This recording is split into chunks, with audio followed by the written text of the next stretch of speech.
Puntland ayaa waxa ay yeelatay diyaaradaha dagaalka ee wax duqeeya haddaba waxa la arkaya iyaga oo dul heehaabaya hawada sare isla markaana muuqaal laga soo duubay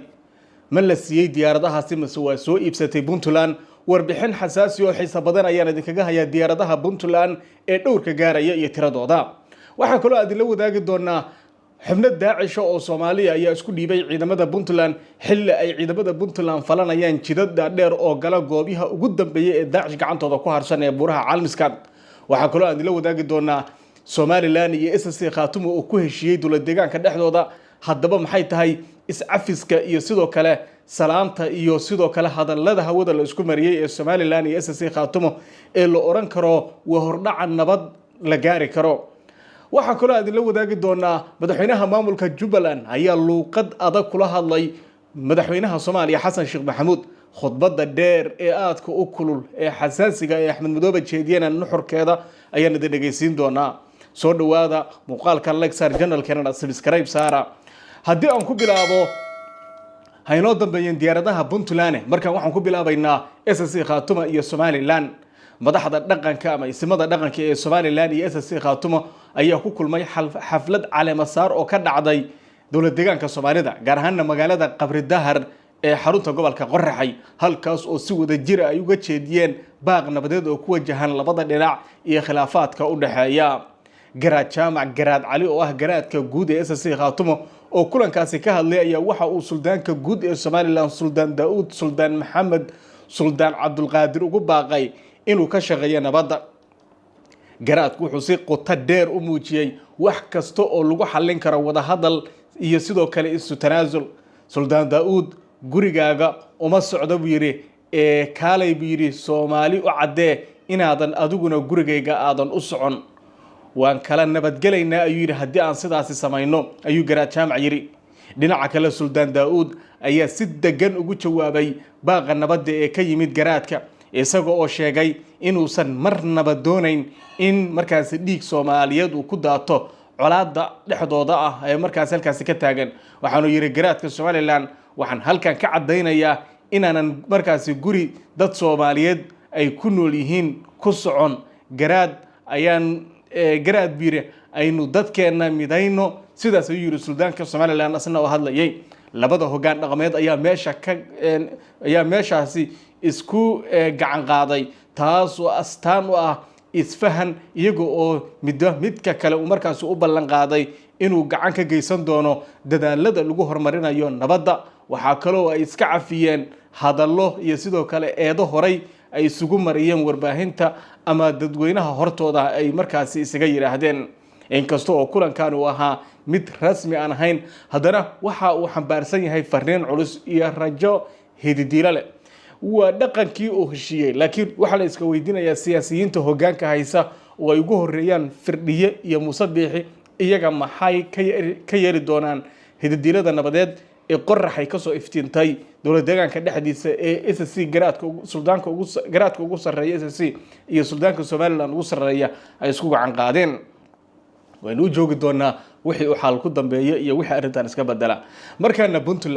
Puntland ayaa si rasmi ah u yeelatay diyaaradaha dagaalka ee qumaatiga u kaca waxa maanta la arkayay diyaaradaha nooca wax duqeeyo oo Puntland ay iska leedahay oo dalka dibadiisa ay ka soo iibsatay kuwaas oo toos ugu biiraya howlgalka caalmiskaad muuqaal la baahiyay ayaa lagu arki karay diyaaradaha dagaal oo markaas toos u duqeyn u sameynaya waxaana ku xirnaa markaas calanka Puntland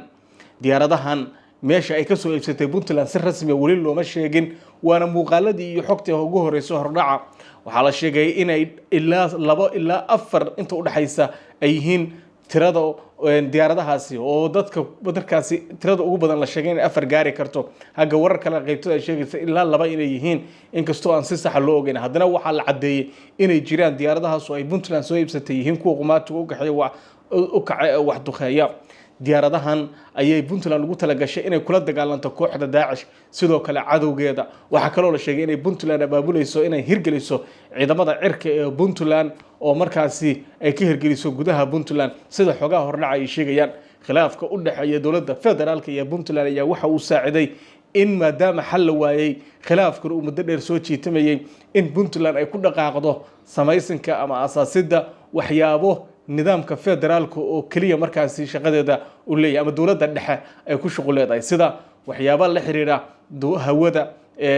national ID-gu ay dhawaan Puntland sheegtay inay sameynayso waxa kaloo la sheegay arrimo kale oo kala duwan oo federaalka markii hore looga dambeeyay inay markaasi Puntland iyadoo ay markaan u xaydanayso inay samaysto maadaama ay federaalka iyo Puntland heshiin waayeen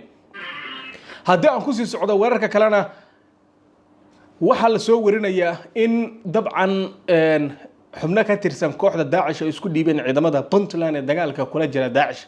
xubnahan waa Soomaali waxaana la sheegay inay ciidamada markaasi difaaca Puntland gacanta loo galiyay oo iminka ay hayaan waa xubno Soomaali oo Daesh ka tirsanaa oo isku soo dhiibay waxaa la soo warinayaa in ciidamada Puntland ay maalmaha soo socda sameyn doonaan howlgalkii ugu dambeeyay ee Daesh lagu ciribtirayo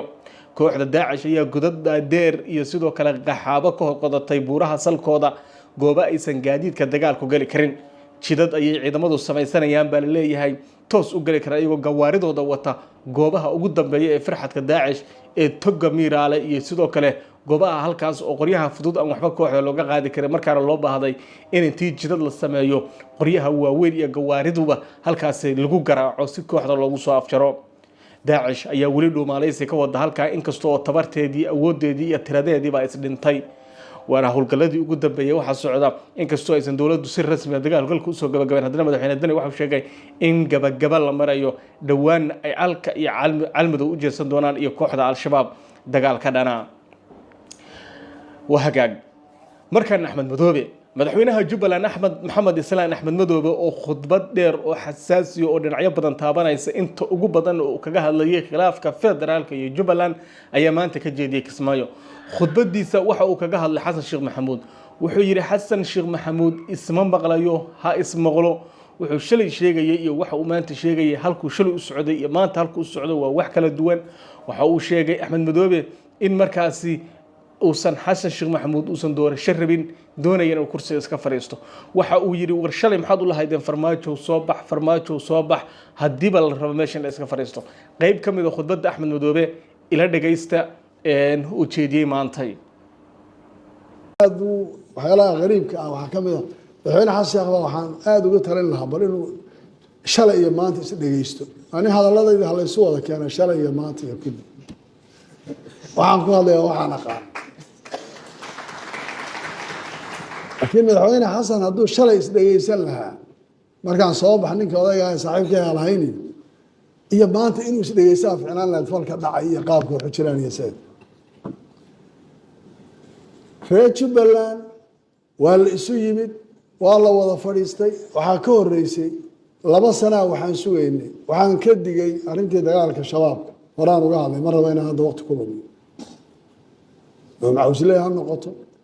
ama aagin laga soo bilaabo ha noqoto labadaba horaan uga hadlay 2 sano waa tamhiid loo samaynayo ka federaalkan in la yidhaaha iska oo shalay farmaajo soo bax maxaan u lahay haddii la iska joogayo iska joogayno leena sida halayo وهجاج خياري أنت أسمع كسر قبل برنامجنا نعاو يورركنا حساب بدن فضلا هدات كاش ورركنا سان مرول بوجود إحنا ورركنا نوعنا مقال كان لايك صار شير قري سيدو كله مقال جنال كان سبسكرايب صار هذا هو رئيس علينا وما صنتهاي نبت قليل